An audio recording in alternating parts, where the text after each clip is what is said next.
It's the early hours of a summer's morning in 2019. Residents who live on Vashon Drive in the small town of Droitwich, Worcestershire, England, are being woken up to the screams of a young boy. He's pleading to be let into his home.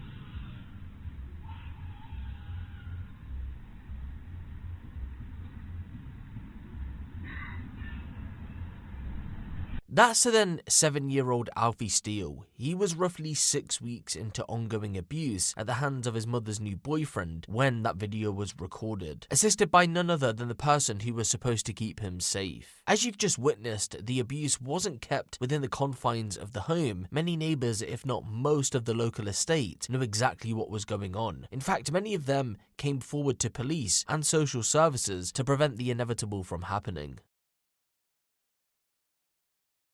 Alfie Steele was sadly destined for a life of neglect and suffering. Although he was never physically abused until 2019 onwards, he was left to fend for himself by a mother who simply never cared for him, rather seek attention from the men that surrounded her.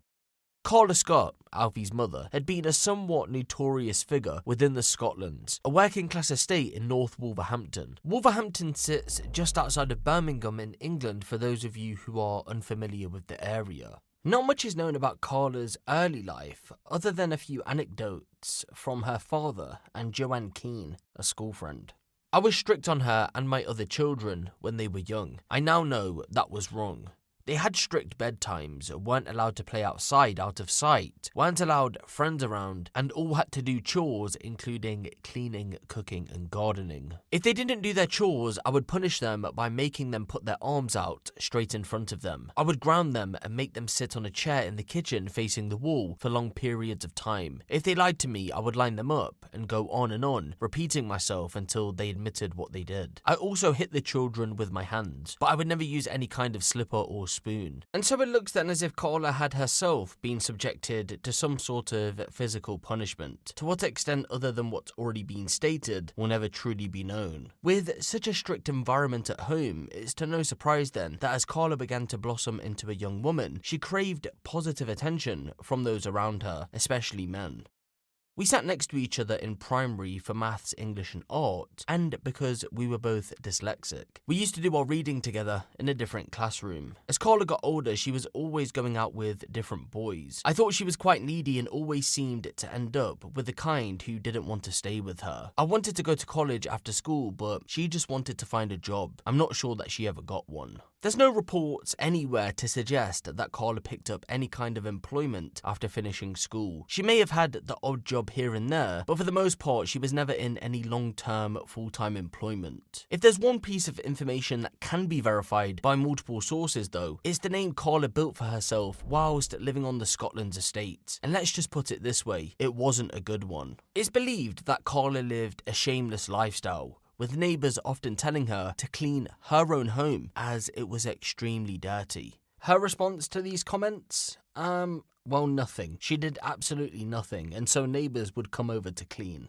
I spent all morning cleaning the place, the kitchen in particular, then within an hour, the place was a tip again. When I went to her house, I used to tell her she needed to tidy the place up and clean because it was so dirty, but nothing ever changed. It was one of those houses where you felt like wiping your feet as you came out rather than as you went in.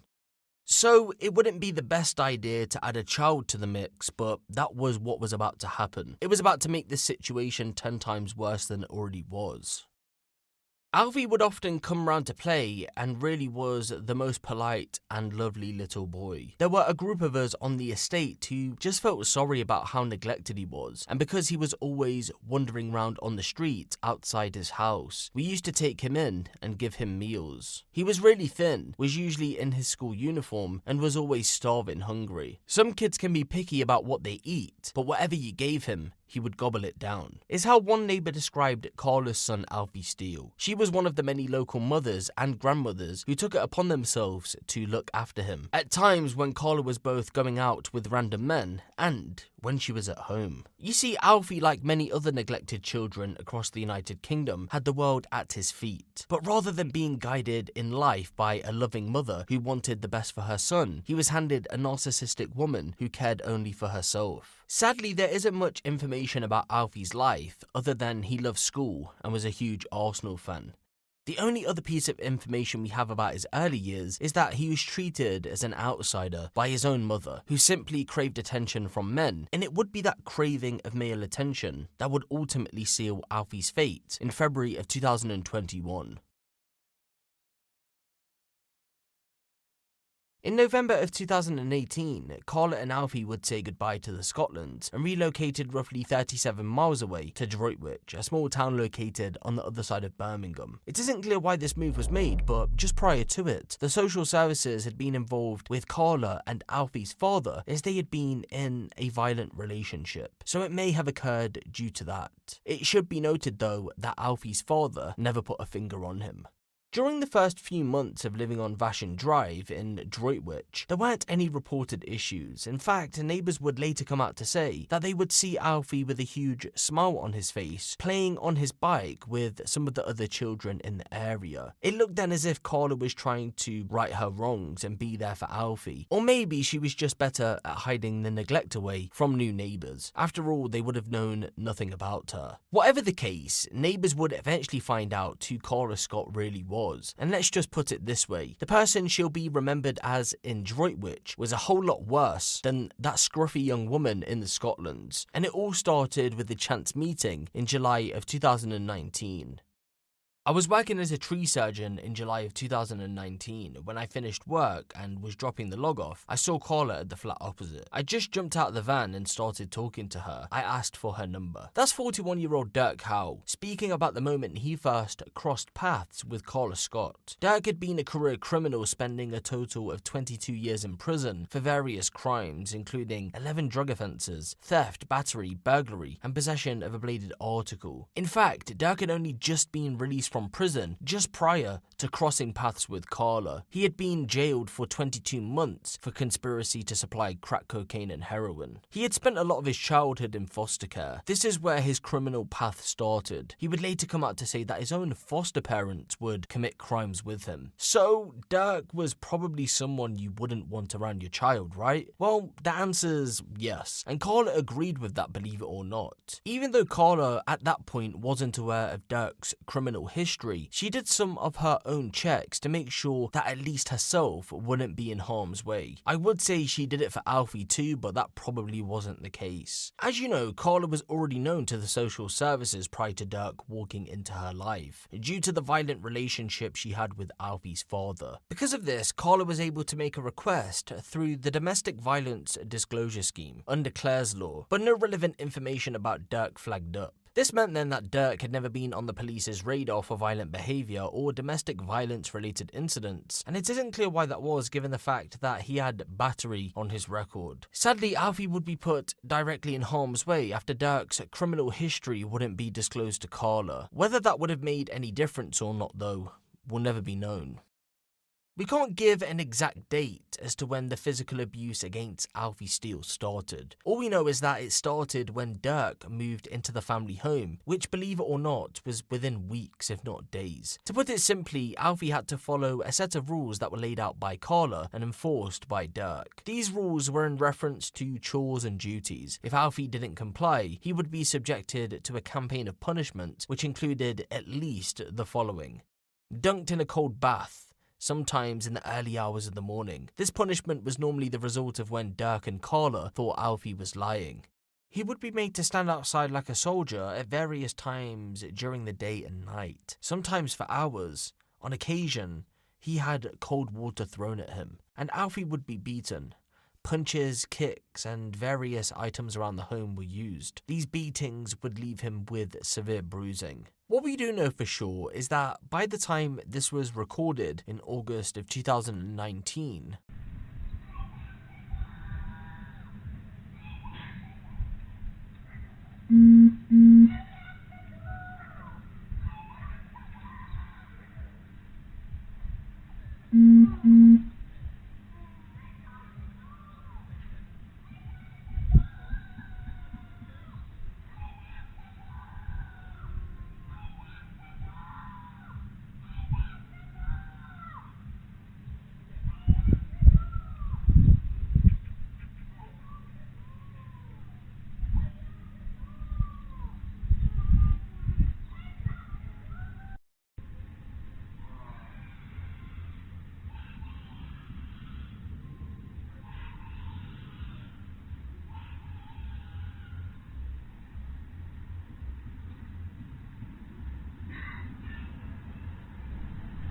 Alfie was practically being tortured by his mother's new boyfriend weeks into their relationship, and she allowed it to happen. Neighbours, teachers, and even family knew that Alfie was being somewhat abused. The majority did try to intervene and save him by contacting both the police and the social services. Between August 2019, when that video was recorded, and August of the following year, there were a handful of instances where the abuse was either heard or seen by members of the public. On all of these occasions, the people would come forward, and although the social services took steps in order to protect Alfie, ultimately he would go on to die at the hands of his abusers. After the incident in August, the social services were called to the home to investigate. The investigation resulted in Dirk being banned from the property, and he was told he couldn't have unsupervised contact with Alfie from September 2019. This temporary block would be enforced by a protection plan and wouldn't be lifted until Dirk had been assessed by the social services. 1 month later, they returned to the property in order to do this assessment, but Dirk was having none of it. I don't want to talk to the effing social workers. The social worker later reported that a conversation took place between Carla and Dirk. Who do you choose, Carla, me or Alfie? Because I can't be dealing with this. It was noted that Carla said she would choose her son. Dirk would end the relationship there and then. However, the pair were back together within days, and Dirk disobeyed the order that was put in place. He stayed overnight and had unsupervised contact with Alfie. Sadly, the abuse continued. On the 2nd of March 2020, one of Alfie's teachers spotted him with his mother and Dirk outside of a GP surgery. The teacher recalled Dirk waving his finger aggressively in Alfie's face while screaming at him. Carla was said to have just sat back and let this happen. The unnamed teacher was that concerned by the incident that when she spotted a nearby police community support officer, she reported the incident. That teacher would later report the same incident to Alfie's school. The community support officer would call for backup, but by the time they arrived, Dirk had fled from the scene. However, he was spotted at a nearby shopping centre only minutes later. Over here a second. Don't start struggling with me. Listen to me now, very carefully. There's people here. I've done nothing wrong. People here witnessing this. I've done nothing wrong. Right, okay. So why won't you tell me your name? What's it going to do with you? I shouldn't have to. I've done nothing wrong. I've done nothing wrong. Committed numerous public order offences. Right, no, I need to know your name. Tell me your name, please. Can you get your hands off me, Public please? order. Can you get your hands off me? Public order. Michael. Get your hands off me. Michael? Can you take your hands off me? No, because you're going to walk off. I'm not letting you walk off till I get your correct details. And yes, I can arrest you for not giving me your details. What are you asking me my details for? I've just told you why. Can you take your hand off me? Okay, right. You're not going anywhere. I need to get your I'm details. not being funny. If I was going to run off, there's no way. Listen, if I was going to run off, there's no way you'd catch me anyway. You're too slow for one. Okay. Right. I'm not looking to cause trouble. But you are causing trouble at the moment. You're not causing a scene. Just move. You said you. He's come out and followed us from wherever. Right, because I don't know him. Because things are being reported. I need your details. Tell me your details. If you just give the officer your details. Why? I've done nothing wrong. You've committed public order offences.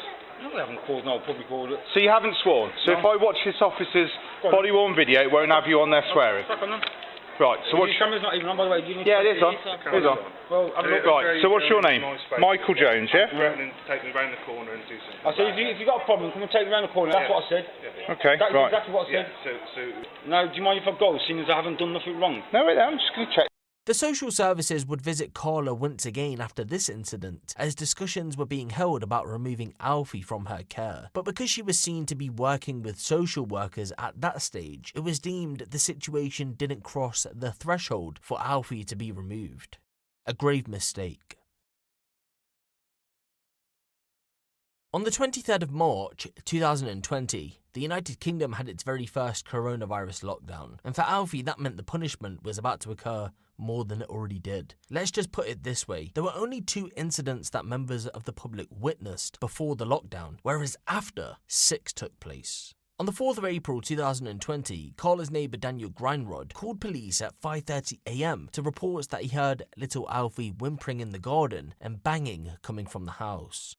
It sounded like a child in distress, a child whimpering, crying, pleading almost. I can't ignore this. He was crying to be let in. It's pretty horrendous.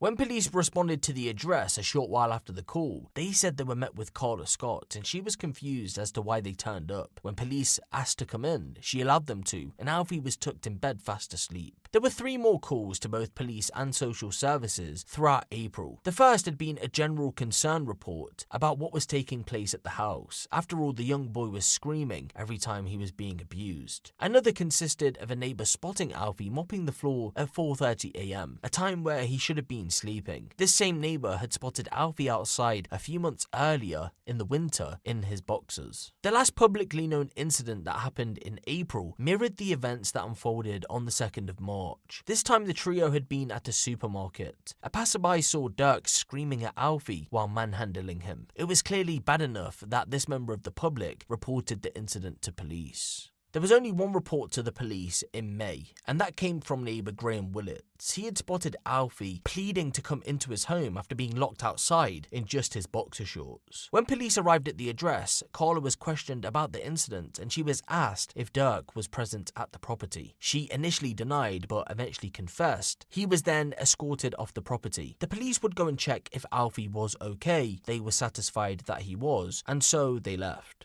And then came the final publicly known incident to have happened, which happened in August of 2020. Police emergency. Hello, it sounds like my neighbours are doing something bad to their kid in the bath, like they're really hurting them. Okay, what's the address? Okay. Right, so do you know what their names are? The woman's called Carla, and the guy is called Dean. Yes. So the female is Carla, and the bloke is who? I think he's called Dean. Okay, so how long has this been going on for today? I've just heard some noise over the last 15 minutes. I heard lots of banging, and it sounded like someone thrashing around in a bathtub, went into the toilet, and it sounds like you can hear this guy, whether he's being hit and held under the water or something, and like loads of thrashing around. It's concerning because I know they've got social services involvement as well, and the police have been before a few times.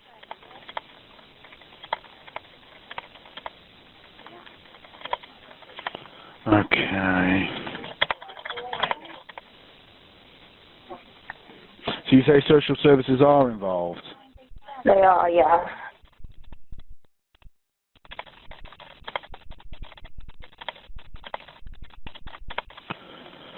Okay. All right then. And what about the woman? Can you hear her at all? I come downstairs now because I've got my children here as well, but I could hear her voice. I could just hear raised voices. And did it sound like she was involved in what was going on with the kid, or was it just the male? It sounded more like just the male.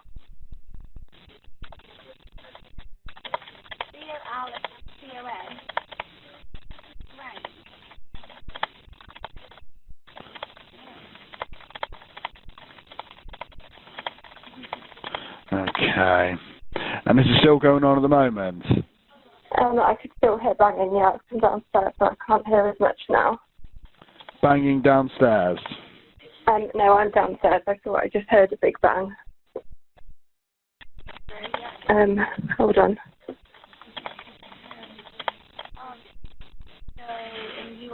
It's quieter now, but I could.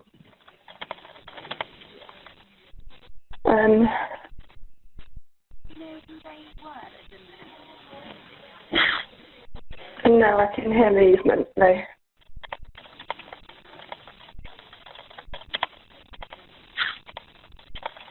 When you say you can hear movement, what do you mean? What's... It just sounded like I could hear like footsteps and someone walking. Okay, so no more noise from the bathroom then?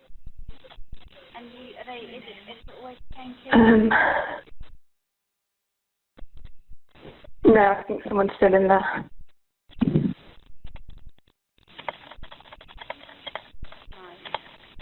Could you make out what was being said at all? It sounded, no, I couldn't. I could hear like swear words. I could hear fucking something, and it just sounded threatening and unpleasant, but I couldn't make out words. I could just make out the tone and the you know what I mean? Yeah.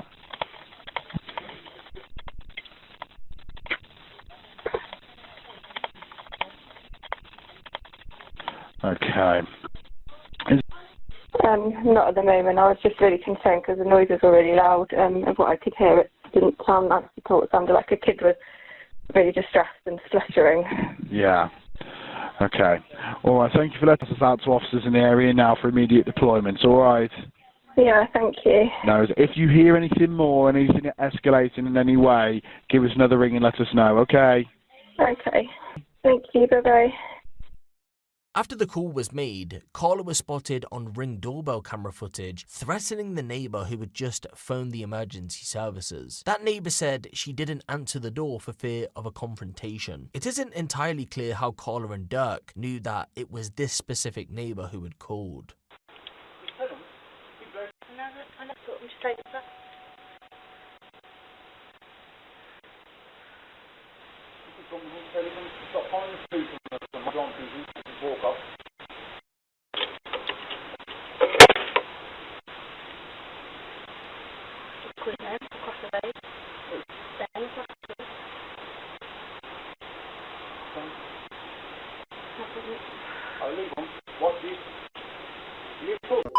See what happens now.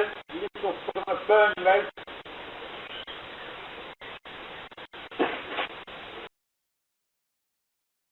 It's 2:24 p.m. on February 18th, 2021, and the West Mercia Police receive a call from none other than Carla Scott. She tells them that her son Alfie has just fallen asleep in the bath and isn't breathing. Emergency, which service? Hello, can I have an ambulance, please? Ambulance, thank you. Ambulance service, is the patient breathing? No, he's not. Okay. Is it? Can I get the postcode, please? Yeah. He fell asleep in the bath. Okay, can I take the location? The postcode, Yeah, first line of address? It's Vashon Drive. Okay, could you confirm the full address just to make sure I've got it correct? It's Vashon Drive. Yeah. Okay. Okay, so an ambulance has been arranged for the patient. Right. Is there any risk of coronavirus? No. Okay, so what's But happening? he fell asleep in the bath. He got asthma, and when he was a baby, he had pneumonia. So he fell asleep in the bath? Yeah. Right, okay. Is he submerged in water or? Yes. Right, have you got him out? Yes, I've got him out. Yeah. Okay. We're doing CPR. You doing CPR? Okay. Yeah.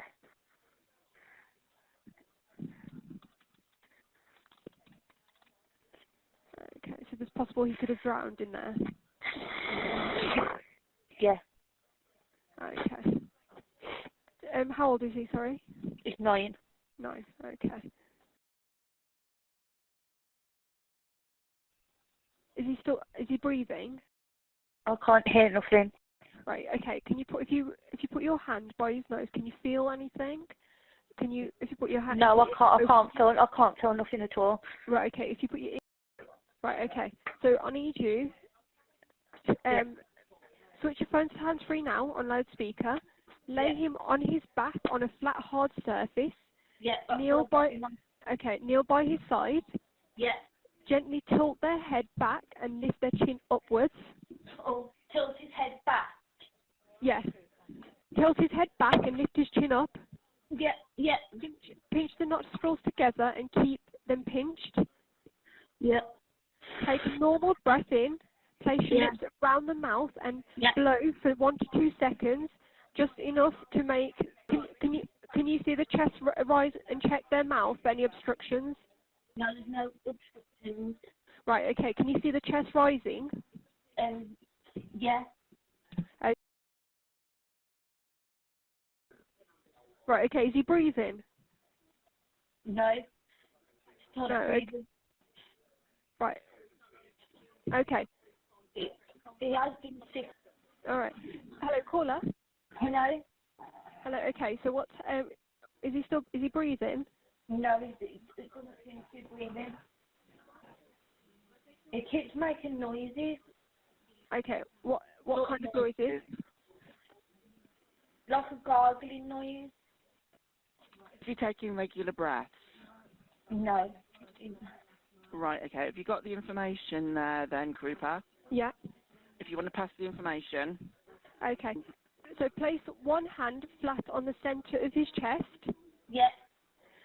Put your other hand on top and lock your fingers together. Yeah. Keeping your arms straight, push down hard and fast.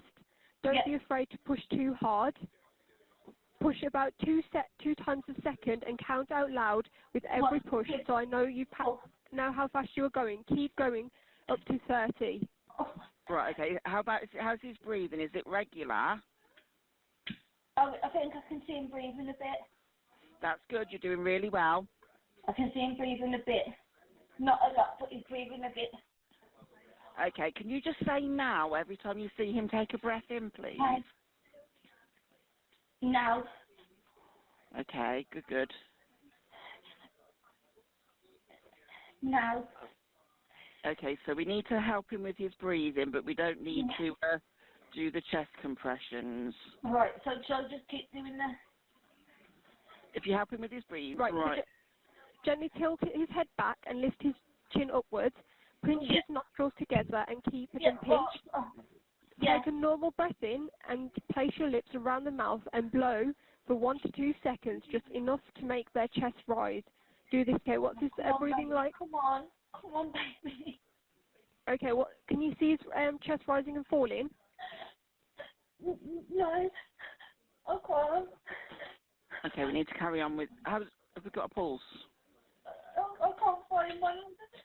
I can't find one. Okay, well we'll go back to the BLS. We'll go back to doing life support. Okay, Krupa? Okay. So I need you to put your hand flat on his chest again for me. Right, okay. Okay, just carry on. Caller. Caller,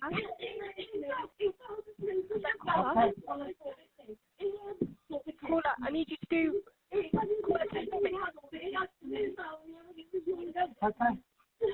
Caller, can you hear me? Hello, caller? Caller, can you hear me? Was that the crew that's there, or...? He said police. Police, okay. Yeah, police are there. The crew are on the roof. Hello, caller? Hello? Right, okay. I need you to put one hand flat on his chest. The ambulance is here. The ambulance are there right now? Yeah, the ambulance in there with you. They're here. Are they with you in the room? No, they're coming off. Okay, right. We're going to stay with you until the crew get there. Okay. Okay, so if we can just follow Cooper's advice. Right. He's banged his head as well. Okay. He's banged his head?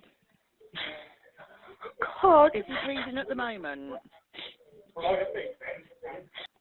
Yeah, but we need to know if he's breathing at the moment.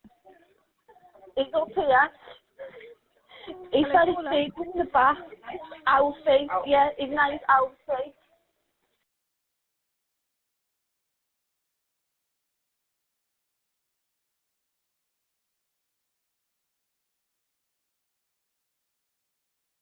How long ago did you find him? It was about an hour ago I found him. An hour ago you found him? No, I went in there. Oh, yeah. And I got him out straight away. And Sorry, you're not making much sense here. Sorry. Sorry. It's all right, it's all right. When did you first come across him? About 10 minutes ago. About 10 minutes ago. That's what I meant. Thank you. Yeah, sorry. Okay. Sorry. Okay, it's all right, my love. It's okay. I think he bashed his head into the back because he's got some... Okay, we'll go. Okay, do you want to... Right.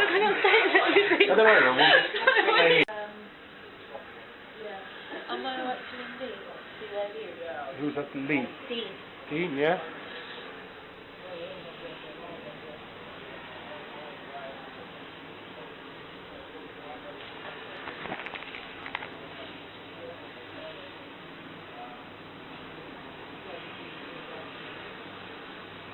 Hello. Where are you? No, they're not. They've gone up to the hospital. They won't let me go up there yet.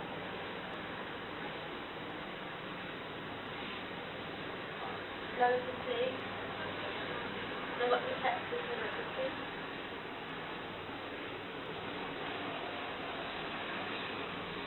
Yeah.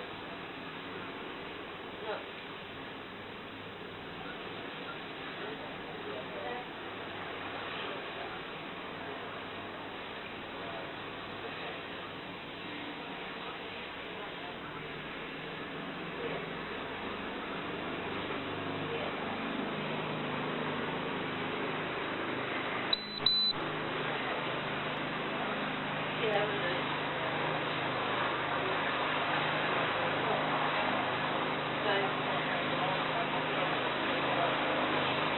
Is he coming over, is he? Are you coming over or?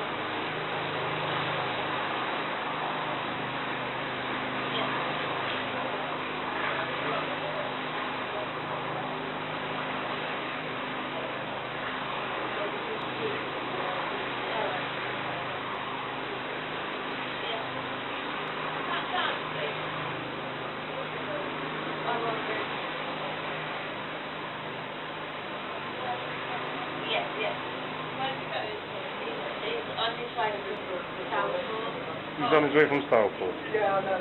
No, I don't think so.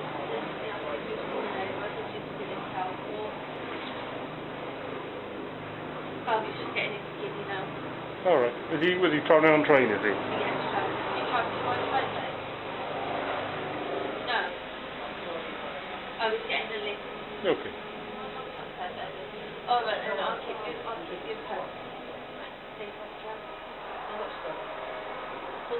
I've said that you, spoke to your mum about it.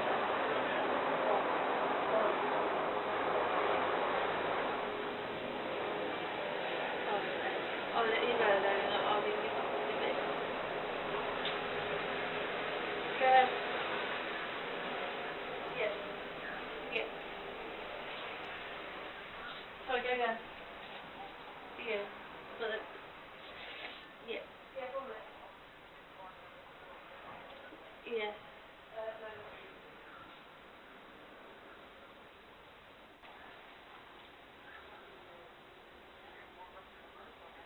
Yeah, I'll ring back in a bit. I will do. Love you too. Mwah. As soon as emergency services arrived, Carla and Dirk began their cover-up. It began with the lie about what happened to Alfie, followed by the phone call to Dirk. As you've just witnessed, Carla told police that Dirk was making his way to the property to see what had just unfolded. And although that is true, Dirk was making his way there, it wasn't for the reasons stated just a moment ago. You see, Dirk was at the property at the time of Alfie's death, and rather than waiting around for police, he fled the scene because he said, quote, he couldn't deal with the situation at hand. Dirk had took a circular route around the estate and returned to the end of Vashon Drive, where he could see the emergency services. As he did so, police spotted him and he made a run for it towards a train station.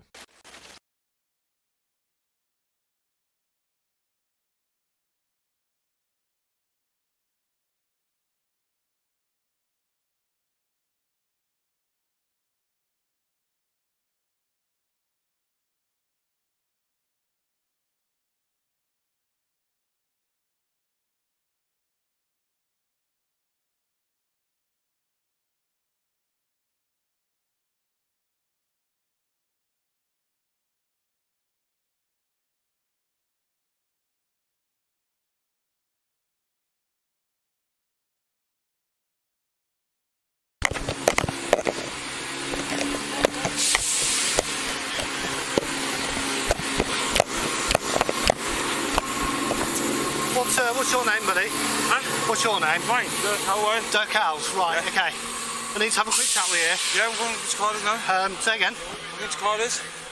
Right, okay, well, at the moment, put your hands up for me. So at the moment, you're under arrest on suspicion of attempted murder. Okay, so you do not have to say anything. You what? But it may harm in defence. You do not mention, point question, someone's related to in court. Anything you do, something will be given evidence. I'm not running. What's supposed to be running? Initially, the pair would go on to be arrested on suspicion of attempted murder, but that charge would be upgraded to murder after Alfie was sadly pronounced dead at hospital. In May of 2023, both Dirk and Carla would go on trial for the murder of Alfie Steele. The prosecution's case was that Alfie Steele was held underwater in the bath until he stopped breathing by Dirk Howe after suffering months of physical abuse. After all, he had 50 separate injuries at the time of his death. As you know, the original story told by the pair was that Carla had ran Alfie a bath, and then out of nowhere, she saw him unresponsive in the water. Carla stuck to her story, but Dirk, who initially claimed he wasn't at the property, changed his.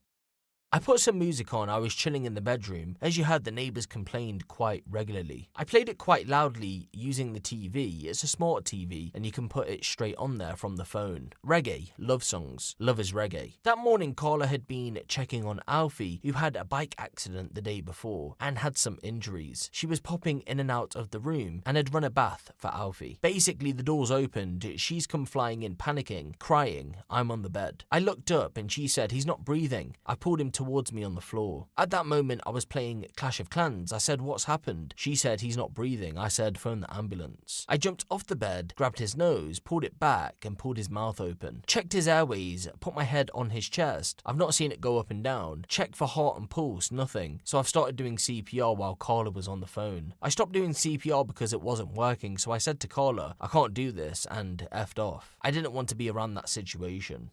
But with the mountain of evidence stacked against the pair, the constant injuries, the constant assaults, the constant punishment, the list goes on. Both Carla and Dirk were found guilty on various charges relating to this case, including murder, manslaughter, and child cruelty. Dirk was found guilty of murder and was sentenced to life with the minimum term of 32 years. Carla was found guilty of manslaughter and was sentenced to life with the minimum term of 27 years. She's to serve at least 17 years before being considered for release. Fills us with immense sadness that we will never be able to see that same cheeky smile again.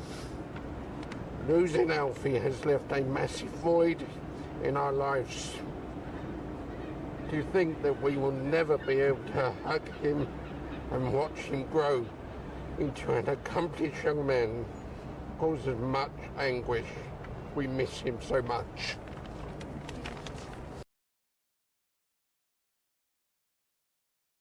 And so there you have it, the life and death of Alfie Steele, the boy whose screams were both the loudest and the quietest. He was failed by every single institution that should have been there to help. That list is massive. Dirk's name not being flagged initially, the social services not doing their due diligence, and even his own mother putting herself before her own son. It's baffling that even after Alfie's death, rather than turning her back on Dirk, she tried to save him from the eventual prison sentence he was about to receive. And that goes back to my point I made earlier on in the video. Carla needed male attention that much that in the end, it got her own son murdered.